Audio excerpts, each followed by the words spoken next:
Today's podcast is brought to you in part by Freshen Up Energy.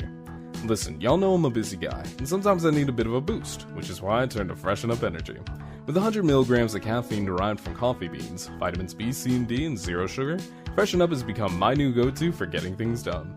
But hey, if you're new and want to try it yourself before getting a 30-serving tub, get yourself the 4-star tube set with flavors such as Blue Raspberry, Cherry Blossom, War Cherry, and Freedom Berry to see which one you like the most. With 15 flavors now and more on the way, I'm sure you'll find the one you love soon. And don't forget to use promo code PLUMES10 at checkout to save 10% your order. And hey, if we get enough out there, maybe we'll even see a Plumes-themed flavor in the near future. Thinking something like Over the Moon for the name. But that promo code again is PLUMES10, and thank you to Freshen Up Energy for helping me bring this show to you. Without further ado, let's begin the episode.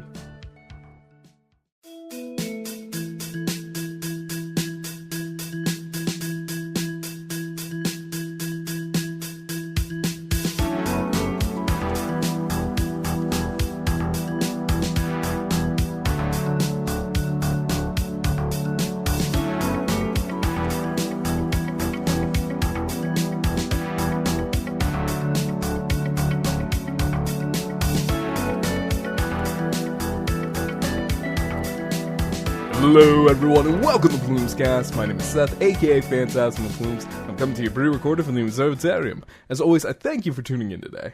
Now before I get started in here today, this is my first live podcast in a long ass time, so just to remind everybody of how this all really works out is sometimes over at twitch.tv/PhantasmaPlumes, where I do my Twitch streams, I will announce that, hey, I am doing a live stream of a podcast episode.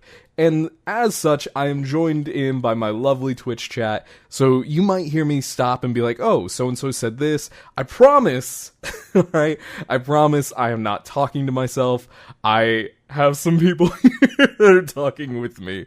So seriously, before I even begin all this, I just want to say to everybody that's currently sitting in chat and listening in, and this lovely, I know you guys in podcast land won't be able to see this, but this lovely Sneck streamer joining me, I genuinely am very appreciative to everybody here.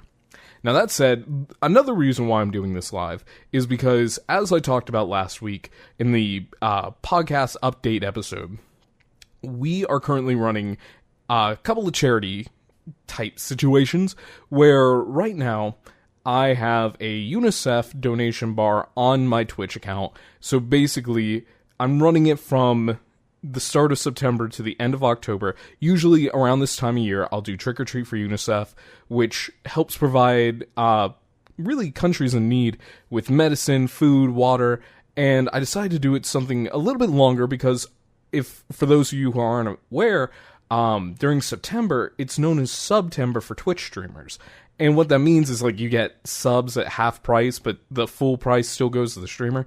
And so instead of, like, really focusing on that, even though I do have incentives baked into everything else I'm doing for that, I kind of wanted to say, hey, like, you know, I feel weird starting my charity season, like, of October, November, December with, oh, hey, buy subs, subscribe to me, give me the money.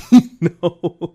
So all that to say, I am incredibly thankful to Remu, who's graciously given $30 to the charity thus far. In fact, because of her donation, I am actually going to be walking 30 extra miles to our charity goal. So, you know, if you want to be a part of that, please come out to twitch.tv/PhantasmaPlumes and, you know, consider donating. It goes for a great cause. I don't see any of that money, so genuinely, if you're interested, give it a go.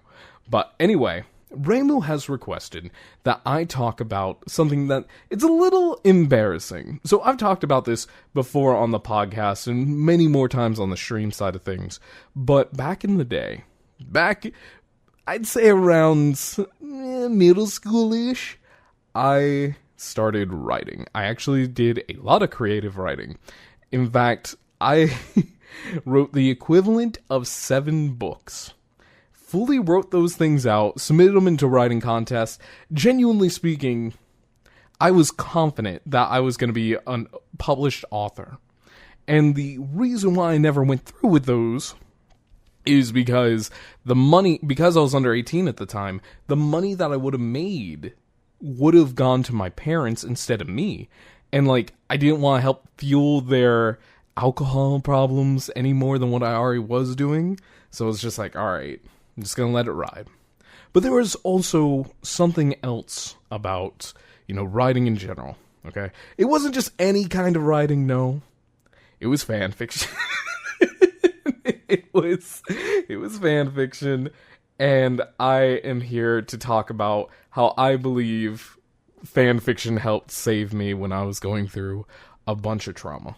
Because, genuinely speaking, even though my first real book, quote-unquote, was an Animal Crossing fan fiction, which I know that sounds cringe as hell, but even though my first book was basically an Animal Crossing self-insert, shenanigan, I ended up taking that story and the characters that I developed, and I made, basically this series of books that followed the main character, and depending on which ending you chose at the end of the first book, whether or not the main character stayed in the town or left, would just basically change the entire flow of the story. So if the main character stayed in the town, I had 2 other books that followed that also, these fucking books were called The Crossroads of Destiny. Dude, if that ain't the most embarrassing thing to admit on 2 recorded things. This is being recorded live on Twitch and in the podcast. But if it isn't the most embarrassing thing to say, and the most cringe thing to say, because genuinely, when I went to go on and do my own thing, that was, one of the first things I recommended was, change the title. Because I actually did run it through editors. But anyway, Crossroads of Destiny is my favorite JRPG, says Reimu. But anyway, I wrote it so that way, at the end of the first book, you had that choice. And if the character stayed, there were 2 more books. It was, Crossroads of Destiny Part 2 and 3. And then if you decided to let the main character leave the town and go back to where they originally came from, you got the follow-up book in which, a few of the characters from the town came along with the boy to, essentially go rebuild his life and figure out what all happened on the outside world kind of thing. Really, I ended up writing, and I know most of you won't know what this is, but I ended up writing Gensokyo without really knowing what Gensokyo was from the Toho series. In the concept of an outside world and all that, I did not know. Anyway, so he would go back to the world that he came from and basically start anew. And the follow-up book, Son of Swords, which again, cringe as hell, I was in high school writing that one, was about his son. And his son coming into a coming of age of sorts where, understanding, basically, when you are the son of, this quote-unquote prodigy, and you don't match up because of whatever reason, and you have all these different mysteries surrounding you, it just, the way life feels, it's so embarrassing thinking about, and genuinely speaking, I feel my cheeks starting to burn a little bit as I'm talking about this. But I wanted to talk about why I was writing these. Because look, back in the day, and I've talked about this before too, back in the day, I grew up in a very abusive household, okay? My parents were alcoholics, they were aggressive, and would often take out some of their rage on me. Now, why then? Why then would I go write a whole story about, this kid escaping reality and finding, of course it's Animal Crossing. Son of Swords is my favorite anime ending theme. Jesus, Reimu. But anyway, why would I write this story? And genuinely, I didn't really think about it much. I just knew back when I was younger, back in middle school and elementary school, I had a knack for writing. In fact, back in elementary school, I wrote a full-on... So, basically, one of our class's assignments, I'll never forget this because I was kind of... I wouldn't say a special needs child, but I had speech problems. And people thought that would continue into my literacy. So I had to take basically a literacy / speech program. Because, and I can tell you why. It was back when I was in kindergarten. I misheard the teacher. And no one ever corrected me. So for like the first 2 years I was in school, I was saying my name like Feth. I couldn't do SE. I couldn't do TH. So my name was just Feth. You know, anything that had like phone, it was like phone. You know, I'm trying not to spit all over the place as I'm telling you all this. But, you know, so basically I had trouble with phonetics. And people thought, oh, well, this is going to carry on here. So I had to do like special writing courses. And in those, I was told at one point to write a paragraph. And I ended up writing this whole like 2-page thing about how Mario and Kirby and Yoshi were all fighting against like Donkey Kong and Bowser. And like, I wish I could find it. I think it's probably long gone from when I was a kid, but I was just, S's and R's are tricky sounds to get right when you're young. Oh, for sure. But anyway, I was just like, I was so into the worlds that I would create that once I got started, I would just write and write and write. And in fact, it was in middle school when a friend of mine, you know, told me that he was writing what was, you know, what would then be a fan fiction. Like, I didn't know that was a thing. But he's like, yeah, no, I'm taking characters from this, that, and the other, and I'm putting it into my own story. I'm like, oh, that's really cool. I want to do that. So, you know, I ended up writing my own thing, and we shared it back and forth with each other. I remember spending Skype calls. Like, that is definitely aging myself right now. But I remember spending Skype calls of reading our chapters back and forth to each other. And what I ended up finding was I had so much fun escaping into my own imagination that it gave me a little bit of strength to carry through all the bullshit that I was living in. D. Gage says, when I was little, I started to develop difficulty my H sounds, which was actually trouble when I tried to call my teacher by her name. Miss Ash, oh no, I can only imagine. But, Miss Ash, oh, lordy, D. Gage, I'm sorry to hear that. But anyway, so I figured out that, like, it was kind of a release for me. And, you know, mind you, growing up, I didn't have a lot of privacy. So my very first computer was actually a hand-me-down from, like, what was known as the, I want to say Suit Club. I don't think that's right. I used to know what it was called. But there was a club in school for troubled youths, quote-unquote. And because of my, you know, situation and all, and a couple of things I'm not entirely proud about that I've probably talked about before in the past that I really don't want to talk about again, I was placed in this program. I want to say it's Suit Club, but I don't think that's right. Maybe it was like the 3A. Doesn't really matter. It's basically a club about getting these degenerate youths and, you know, going through this program to essentially become proper men. And it was stupid as hell. But they promised if you got through the program and you did all your journal entries, they would give you a laptop. And they gave me like an old Dell Latitude. Like one of the gray ones that they'd use at schools, like a recycled one. Genuinely, it was the coolest thing I've ever owned. And I was so proud to have it. But anyway, when I got that laptop in middle school and I started writing and I didn't have, like, it was something I could easily close. It was something I could, you know, do in the middle of the night and have a light and actually, like, work with. And it was so relaxing. And it was like a doorway to a whole nother world the second I opened up Notepad, of all things, because my family couldn't afford Word back in the day.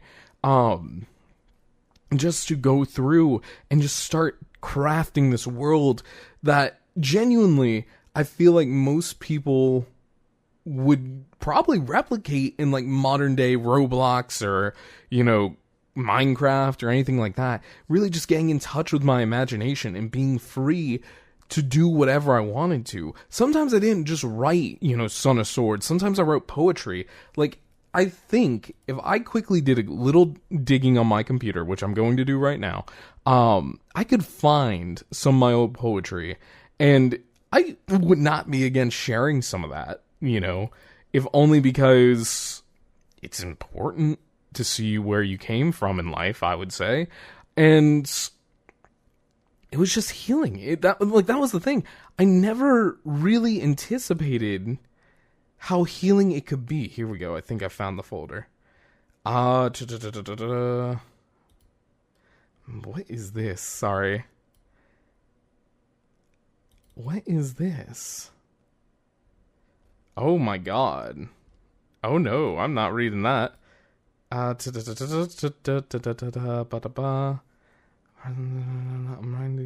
Okay. Yeah, no, this is poetry. Oh god, alright, fuck it. We'll do it. Genuinely. I'm just quickly, reading over this. This is not professional podcasting at all. But we'll get back to that next time. Alright, here. So, this was written back in 2017. At that point... Damn. No, there's no way this was written back. This was modified in 2017. Let me check this. Properties. This was originally written... Oh my god, maybe it was 2017. Let me... Oh no. Oh no. I'm looking at all this old stuff, and I will say this. Looking back, if you ever did anything like this as a kid, first off, do not... Even though it's cringe to look back at, don't feel bad about it. Because genuinely... being able to look back and remember how you felt during those times and how much you've grown, I think that's a strong as hell thing. Because I had a friend that I unfortunately lost way back in 2011. Alright? And everybody was commenting on it, and I could not as a kid put myself out there to say anything about them because, it didn't feel right. I didn't know him like that. Or rather, I knew him like that, but no one else knew I knew him like that. And I didn't want to be loving your cringe. Yes, Rain was entirely right about this. Loving your cringe is a great skill to have. Alright? So I lost this friend, well back to suicide. And I wrote this poem way back when. So, this is it. Are you sure you have to go? Oh, you're needed somewhere else? Well, this is just something I want you to know. You are my friend, and you are my brother. When in comparison to you, there was no other. We had our laughs, as well as a fight or two, but if there was one thing I would never regret, was the blessing I had to meet you. But I won't break down into tears, because I know this hurts you too. So here's my promise to you. The strength you gave me, the laughter we shared, it will stay with me forever, because I will always care. I know that it may not be anytime soon, but we will meet again someday, because in my mind, the memory of you will forever stay. You would want me to be strong now, so I'll wipe my eyes and smile. And although you're gone, we will never be apart, because you will live on in each and everyone's hearts. So remember, my friend, no matter how this story ends, this is only goodbye for now, until we see each other again. Jesus! I found that there were so many things I could just put into words that nobody else would see. And even going through this now, alright, here was something that I remember writing. I was badly beaten up. I remember, I was either getting 2013, I had graduated, alright? And this was when all this shit really started hitting the fan for me, because poor past Seth, that sounded gut-wrenching. Oh god, well you're about to get hit hard. This was back when I'd finally, really come into myself. Not in the way that I really wanted to, and, to explain that further, it was when I was finally becoming a quote-unquote adult. I graduated high school, I was trying to figure everything out, and really, there was no way for me to escape the cruel realities, really, of, being in a broken home. And I'm sorry, I know I'm looking over here, the camera's over here, but, genuinely speaking, also, sorry to everybody listening to the Twitch side of things, you're hearing the outro from last week play right now. But anyway, after getting out of high school and not having that escape of being able to stay after school for like hours and hours on end, just hanging out with the teachers because I didn't want to go home, because I knew when I went home, there'd be arguing, there'd be talks of, the house being repossessed, there'd be things needing to be sold, there'd be things, being thrown, there are things being, like, privacy. The fact that my door would be even remotely closed would cause a whole ass fucking to do. And genuinely speaking, I was the shield to both of my parents and the sword at the same time. They would use me constantly to get at each other. And so when I got out of high school and I didn't have that safety net of being able to, go to school and get away from it, I wrote. This one titled The Writings of a Broken Soul. Let me read this to you. There was a time I thought I was normal. That I was the same as everyone else. That everyone lived the same life that I did. I enjoyed that thought. It made the pain that I suffered seem so much more bearable. I thought, if everyone else can make it through this, then what's stopping me? That was my strength for a fair while. But the day that it broke, I knew from then I was flawed. I was useless. I had no purpose besides causing pain. I was alone. I was afraid. I was unwanted. I was the boy surrounded by an ever-continuing shadow. When I finally found out that my life was not like everyone else's, I fled. I tried to run away, to seal my darkness away from the masses. It didn't matter what type of pain I felt, I just wanted to protect everyone else. But no, slowly did that darkness build within, and now it walks each step with me. I'm flawed. I'm an error. I'm the reason they suffer. I'm the reason they cry. I am anguish. I am pain. I walk alone. I walk in silence. I walk. I walk. I walk. Now I'm just as unstable as back then. The only difference? It's a lot stronger now. My body and my spirit both have strengthened, and now here I stand, again alone, against trustless, again in silence, again in tears. I had a chance. I had hoped for change. I had the power to heal. I had the ability to make everything right. I had the strength. I had the smarts. I had the truth. I had the light. I had. What meaning is this life of agony? I may have my moments in paradise, but the dream always shatters, and the cold reality of my world falls back into place. I could kick against the door, slam against the windows, scream until no sound could be made. But who would come to save me? Who would even want to? I will hurt you. I will break you. I will kill you. I will end you. I will steal away your light. I will make you feel a portion of my pain. I will make your nightmares a reality. I will be your nightmares. I will show you my truth. I will. So run while you still can. Flee from the boy locked away in the cage of his own building. Leave him be. Don't reach out for his cries. Don't try to save him. He's far too gone to be liberated. His life is one of constant pain. His hopes, his dreams, his goals, his trust, his faith, all shattered, forever shattered. He's a broken boy. He's a broken toy. He died trying to save something long gone. Will you do the same? I wish I could have changed. I wish I could have lived in ignorance. I wish I could have found her. I wish I could have saved them. I wish I could have patched them together again. I wish that I could have had the family that everyone has. I wish I could have fled when I had the chance. I wish I was no more. I wish to not cause any more pain. I wish to fade into the night. I wish I could have never existed. I wish.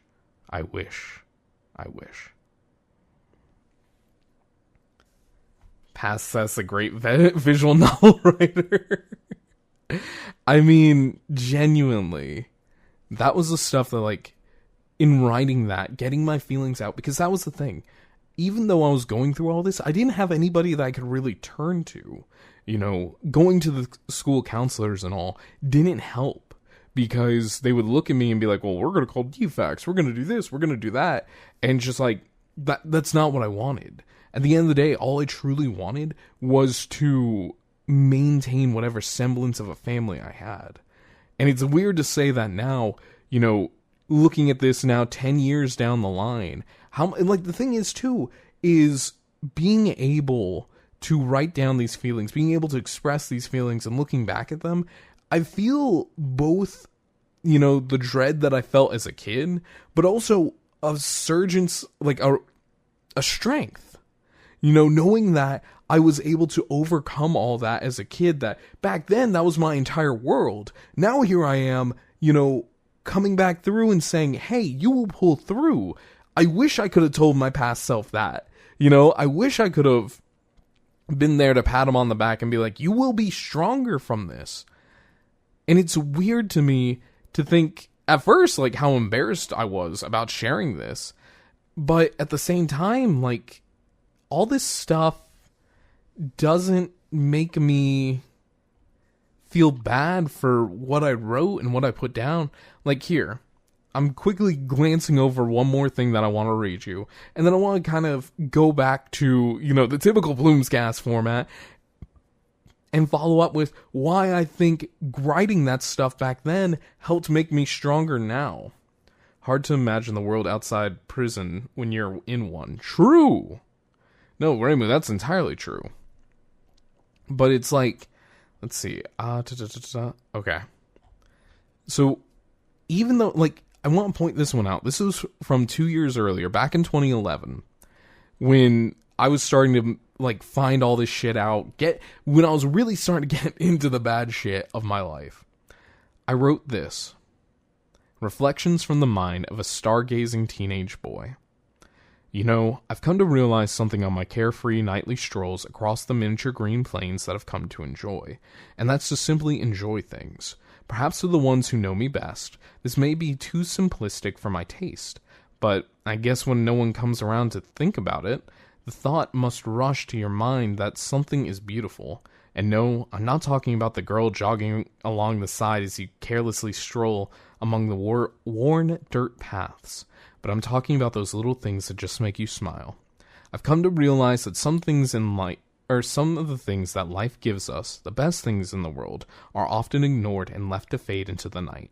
Maybe it's just me, but I've always enjoyed the sight of the full moon, the soft blue light that casts across the landscapes, the stars shining brightly above. It's all so captivating to me. It's where I can find peace in the world. I write this not to go on and on about why I love the moonlight, but as a reminder. Life comes and goes very quickly. The same could be said about the people we meet at times as well. The events that occur in our lives challenge the way we think about things, making us feel and act in ways that only we understand. Because when we try to explain things to someone, the words just don't string as well together as they should. We experience different things, such as why each and every one of us is unique. We have our own emotions, our own thoughts, and our own passions. There's nothing wrong with that. We all cope with stress and pain in different ways. Some will fight the good fight, some will take flight. But everything is based on what life has given us and what life has taken from us. Is it wrong to feel bad or feel sad about a sad event? No, I don't believe so. Is it wrong to feel conflicted when nothing you do seems to be the right thing? No. Every emotion we feel is based on our own experiences, and thus the saying, you don't know someone until you walk a mile in their shoes, comes into play. We can't make people perfect. Life wouldn't be fun if we could. And at that same point, we can't define perfect either, because what is perfect to me may be wrong to you. Life can come and go so quickly at times. That's why we have to enjoy those little things and be ourselves as much as we can. We have to be able to stand up for what we believe in and have faith in ourselves that things will turn out for the best. We have to stand strong in the face of danger, even if it is a sacrifice for another. Others will say the opposite, and such is their opinion. But I guess I wouldn't know what they would do if they were caught in that situation. Now would they? But that's why I'm me and why you're you. We're different, and that's what makes us, well, who we are. And where did I learn to come to understand all of this?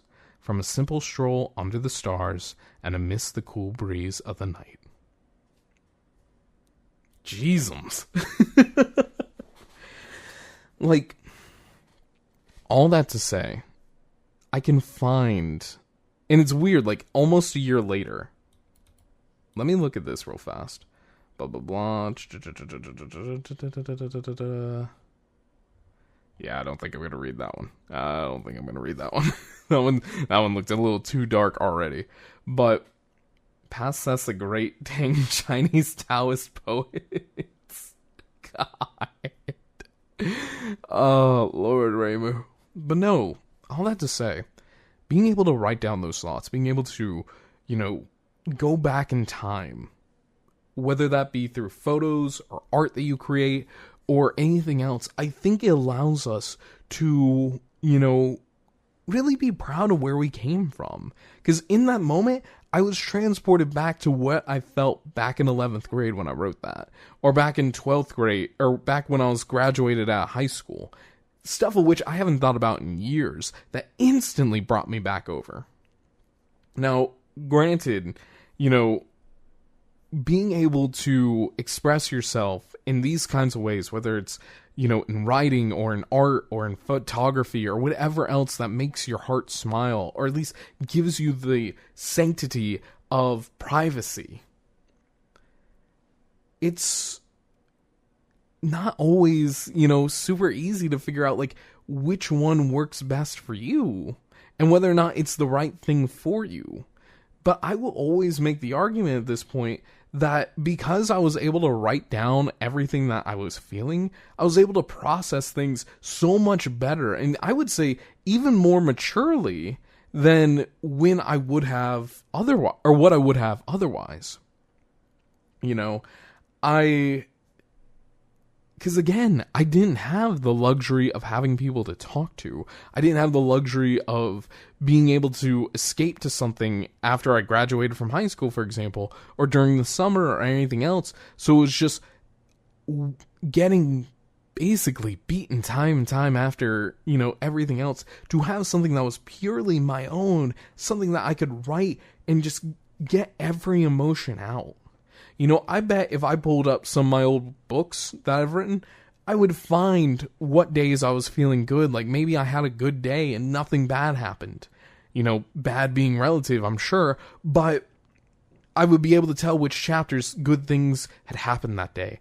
And what day, bad things had happened. Did I write a fight scene? Probably got into a fight at some point. And I'm like, I can coordinate this into a paragraph. It's wild how our brains work.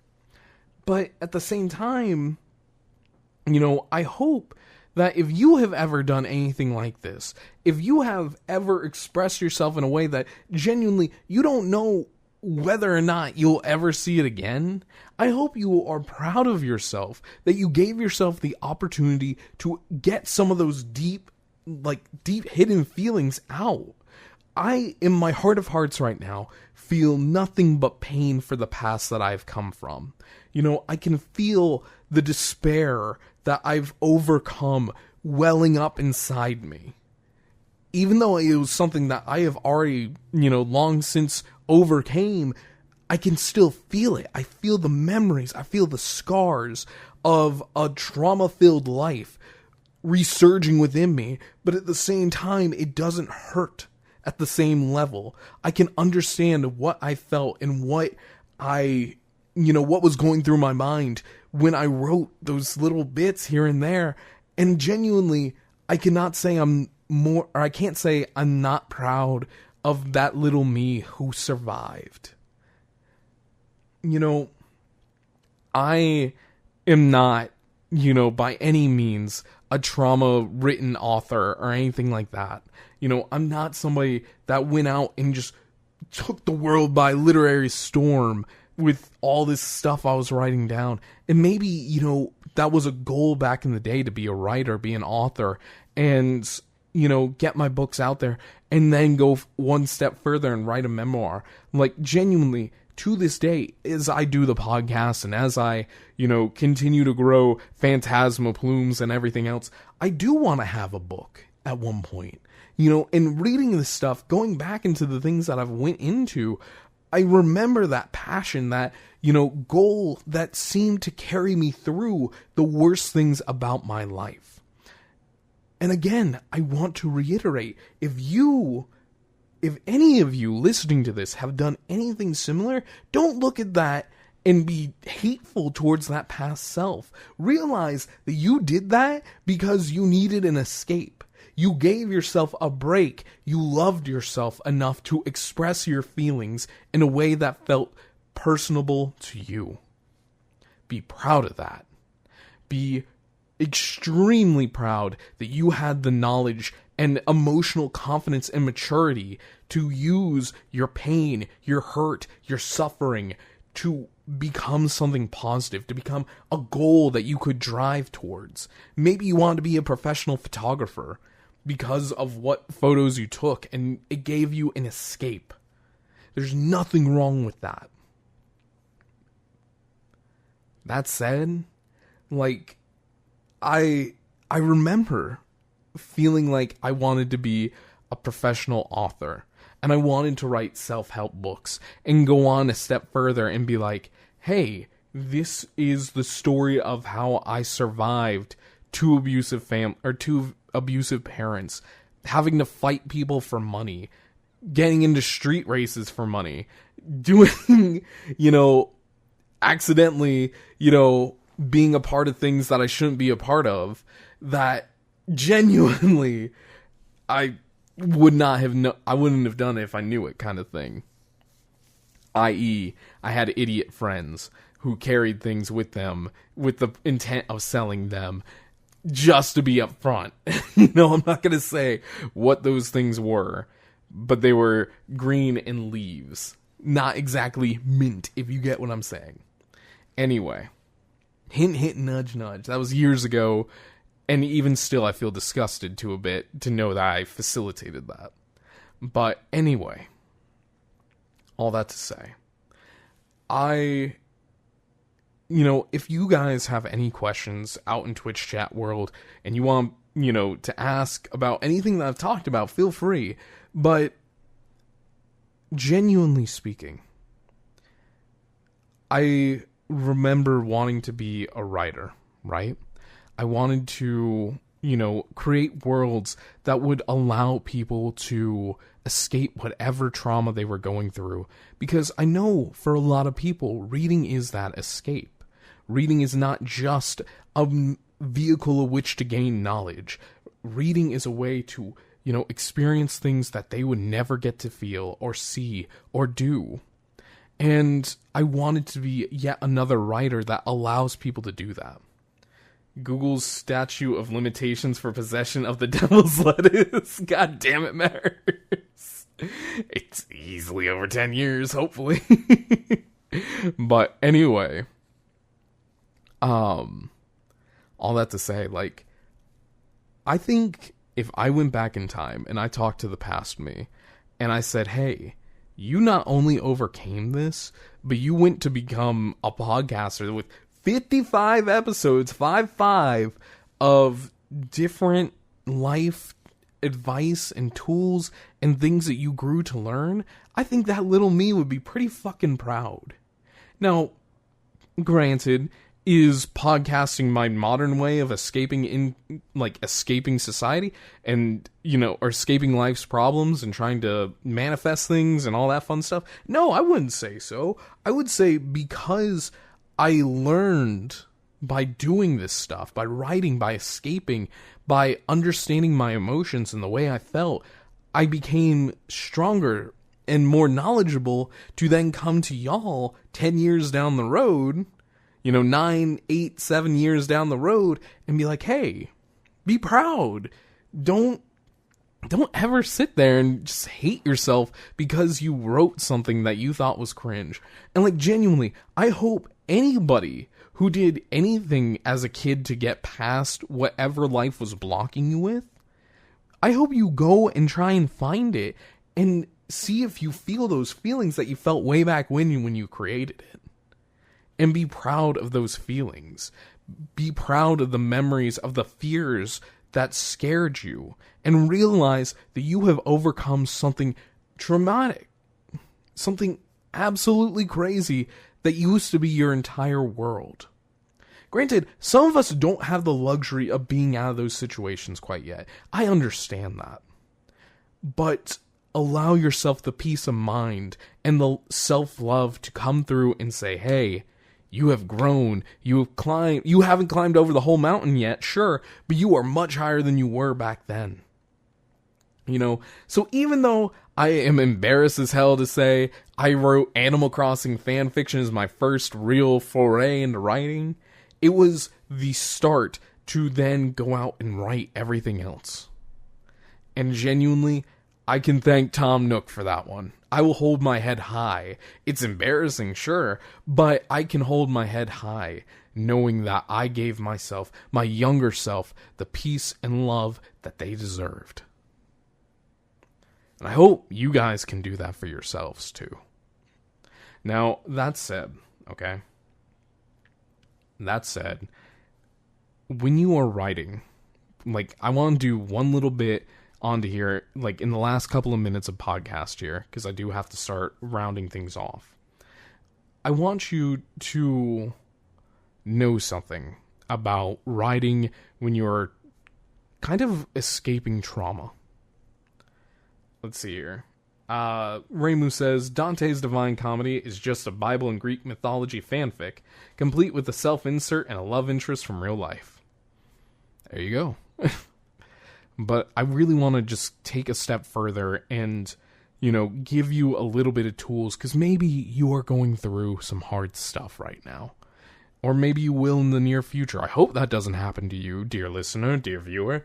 But I want to give you just a little bit of advice as somebody that did this for years. When you write something down, okay? When you write something in the hopes of escaping or in the hopes of expressing emotions that you cannot usually say or do or anything like that, do not be ashamed of what comes out of you. Do not ever fault yourself for what you end up typing, because, it's just like running, okay? When you run and you first start running, you suck at it. You're not fast, you constantly overthink, am I doing the right things? Am I, holding my position in the right way? Am I using the right tools to, get my speed up, all that fun stuff. But eventually, when you are running, you will get that runner's high. And you will go, and you will go, and you will go. And at one point, you're going to stop, and you're going to kind of blink a couple of times, because you're going to be, out of breath, and you're going to look around, and you're going to be like, oh shit, I just ran 5 miles, and I don't know where I is. The same thing is true about writing, or anything creative. You can get in the zone with these things. And when you are in the zone, and you're just fully expressing your heart and your soul in whatever way that you need to, sometimes when you look back at what you've created, it might scare you. It might surprise you. It might, bewilder you. That's okay. You got emotions that you have not allowed yourself to ground yourself enough to put out there. Out. And maybe seeing that kind of stuff, seeing how far you can run, maybe the path that you took while you're running should give you a little more insight into how you're really feeling. Maybe when you draw and you all of a sudden use a bunch of dark colors, you aren't feeling necessarily bright and cheerful, which is completely fine. Sometimes, especially as adults, we will go through and lock emotions away. Maybe it's because, we don't want the world to see how we're truly feeling. Maybe we feel as though we're weak if we show emotions. I will say this as a male, I know a lot of guys out there who never cry. Who really probably should cry a little bit. maybe when they start getting that creative side out and they can talk to their inner self and get those emotions out from whatever they're feeling, they will see the tears. They will feel the tears dripping from their eyes. But maybe they just see it in the canvas. Meher says, have a kid, it'll turn you into a crybaby. I don't think that's good mental health advice. But at the same time, maybe. But all that to say, also give me 1 second. I'm just going to snooze that ad break because it wants to come through and I'm not going to let it. But anyway, all that to say, when you see these emotions, when you get them out on paper, be proud of it. Don't turn your head away from it. Acknowledge it. Understand it. You don't have to know everything about it. Like, it's like looking at an ink blot. You know, whatever is your first reaction, understand it. But, you know, maybe you don't fully comprehend it. That's okay. It gives you pieces to gradually heal from. Again, be proud of that. Allow yourself to ground yourself in whatever medium that you want to express yourself in, if that is what you want to do, and do not shy away from what comes from that, because that, my friends, is the first step to healing. Acknowledging it, acknowledging every emotion that you feel, because otherwise you bottle it up and it's incredibly unhealthy. Be true to yourself. Be vulnerable with yourself. For me, I had a whole different laptop that I, was able to save the stuff on, that I have carried on since. The memory or the data since that laptop way back when, I've carried it all these years to my current desktop. But if you have your own laptop, if you need a device, like seriously, go get yourself a device that's just yours to, write this stuff down with. There's so many different ways you can go about doing this. Things that you can, lock to just your own eyes. That you should be able to give yourself the serenity of knowing that whatever you're putting is just for you, unless you want to share it with the world. It's like a diary. There's paper diaries, there's online diaries, I wish I could say long walks is still a thing. Apparently it might be. I don't know. But, and there's other mediums too. Also, Meher says, doesn't necessarily need to be a device either. A notebook and a pen is a good hiding spot, and a good hiding spot are great places to start now. That is entirely true. I was about to get to that. But, we live in a digital era. And sometimes the best thing is something that you can encrypt and hide away that only you know the password to. Like, genuinely speaking, you can encrypt a hard drive. Make sure you only know the password. And when you're done, pull it out. Eject the hard drive. Or eject the USB with your writing on it. And no one will be able to know what you're doing. And that's something you can do straight from Windows. Granted, like Meher said, you don't need to go out and buy a USB stick. Just having a sheet of paper and being honest with yourself. That's a fantastic start. Allow yourself that serenity to be vulnerable. And you will be surprised what comes out. Be proud of that. Because I'm proud of you. And I think everybody else here in chat would be proud of you too. And that's why, my friends, I am not ashamed that I wrote about Tom Nook. Sorry, that absolutely became more of a heavier episode than what I was anticipating, especially when the topic came up. And I do want to give this opportunity to Twitch chat. If you guys have anything else you'd like to add or ask a question, we do have a couple of minutes leeway here that I can either keep going for a little bit longer or we just let it all go to rest. That is entirely up to y'all.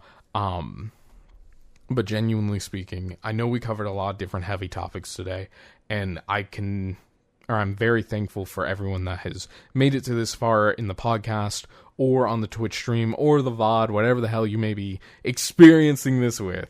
And I hope that this episode has given you some, some starting points and some, relatable experiences. Like, dude, I will fully say this. I'm a 28-year-old guy.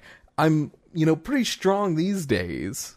But I used to be, just a fat kid. I'm still a fat kid, but, not as fat. But I used to be a unconfident or inconfident. I don't know what the proper term would be on for that. But I wasn't a confident guy back in the day. I really wasn't. Raymu asked, well, hang on, let me finish this real fast. I wasn't confident back in the day. And the fact that I'm able to share this stuff and be proud of it and just love myself more for it, dude, it's not being prideful or boastful or anything like that. It's remembering where I came from and realizing how much stronger I've become. And that in itself is a form of self-heal or self-help, mental health, self-healing. That's the word. Anyway, Raymo asks, so writing is a form of mindfulness? I would say so. I would fully agree to that. Because when you allow yourself to express your emotions in any way, shape, or format, not necessarily writing, not necessarily all writing, not necessarily all creative things that you do, but when you allow yourself that time and that peace to get those emotions out of you, whether you are doing it, fully intentional or not, that is absolutely a form of mindfulness. Realizing that you yourself have these emotions welling up inside you that you need to get out on the paper, or, maybe you just pick up writing because you think it'd be fun, and all of a sudden, out comes this beautiful masterpiece that you had locked up inside you. I would absolutely argue that's mindfulness. Being aware of yourself and your abilities and not limiting yourself because of the circumstances that surround you. That's absolutely being mindful. Whew. I sound so sometimes I really have to remind myself that at the end of the day, I'm just a system admin with a good heart. I would love to one day, genuinely speaking, going back to, writing a book. I've been toying with the idea a little bit now. But just because now wouldn't be a terrible time, I wanted to give myself a couple more years and then come back around. Especially if I kept doing the podcast.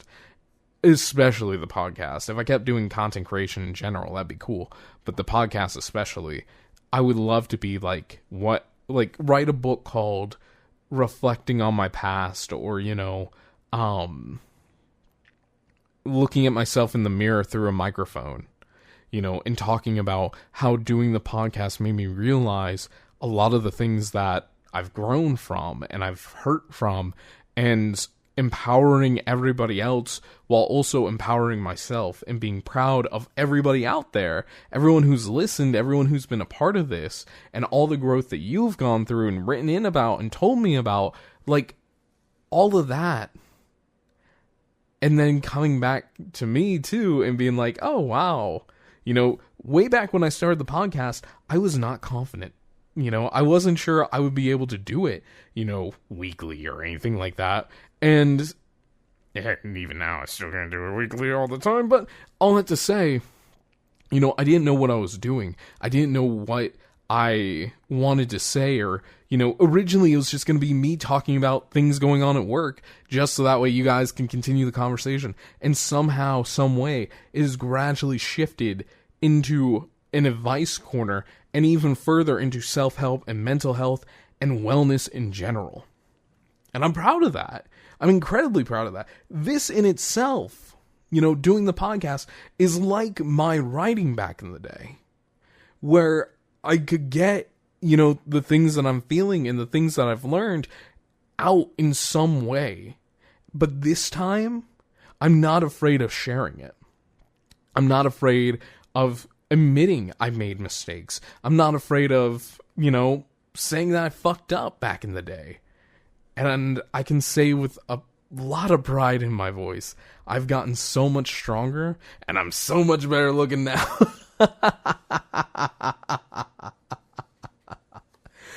Oh, lordy, lordy, lordy, lordy, lordy. Alright, I think that's probably a good place to end it. But genuinely, again, I cannot thank everybody out in Twitch chat enough for being here. And hey, on the podcast side of things, if you want to be a part of this too, I tend to announce in the Discord. But if you see me streaming on a Thursday, I usually title it like live or PlumesCast episode, whatever. If you come to Twitch and you see me streaming and that's in the title, dude, come out and hang out. Let's have a live conversation. Let's talk. Let's have fun. And just make something that we'll be proud of. Because I'm proud as hell of this episode. I thought I'd be embarrassed, but I was able to share something very deep and personal with y'all. And I hope you can take this episode and everything that I've talked about and use it to apply it to yourself and be kinder to yourself because of it. And hey, if you like it, share it with people. You never know what kind of impact you'd have. But anyway, remember, you can find me in the night skies across different platforms. You got PhantasmaPlumes on Twitch, Twitter, Tumblr, and YouTube. You can listen to PlumesCast on Spotify, Apple Podcasts, Google Podcasts, and YouTube in the form of pods. And you can email the show directly by sending it to PlumesCast@gmail.com. Also, Remu says, turns out Past Seth was an amazing writer in multiple cultural traditions. I guess. Shit, where was I? And you can email the show directly by sending it to PlumesCast@gmail.com. The email again is PlumesCast, PLUMESCAST @gmail.com. Or if the podcast isn't enough plumes for you, find more topics such as technology and book reviews over at phantasmagoriaofplumes.blogspot.com. That URL again, phantasmagoriaofplumes.blogspot.com. Also, real quick, to add on top of that, I will probably be migrating all that over to Tumblr and writing more blog posts over there in a couple of weeks. Just giving you all the heads up now. But anyway, thank you all so much for listening in. And as always, I'll talk to you again from the stars very soon. Until next time, everybody. Bye-bye. Also, D-Gage says, thank you, Snake, for joining the podcast. Glad to have you here. Goodbye.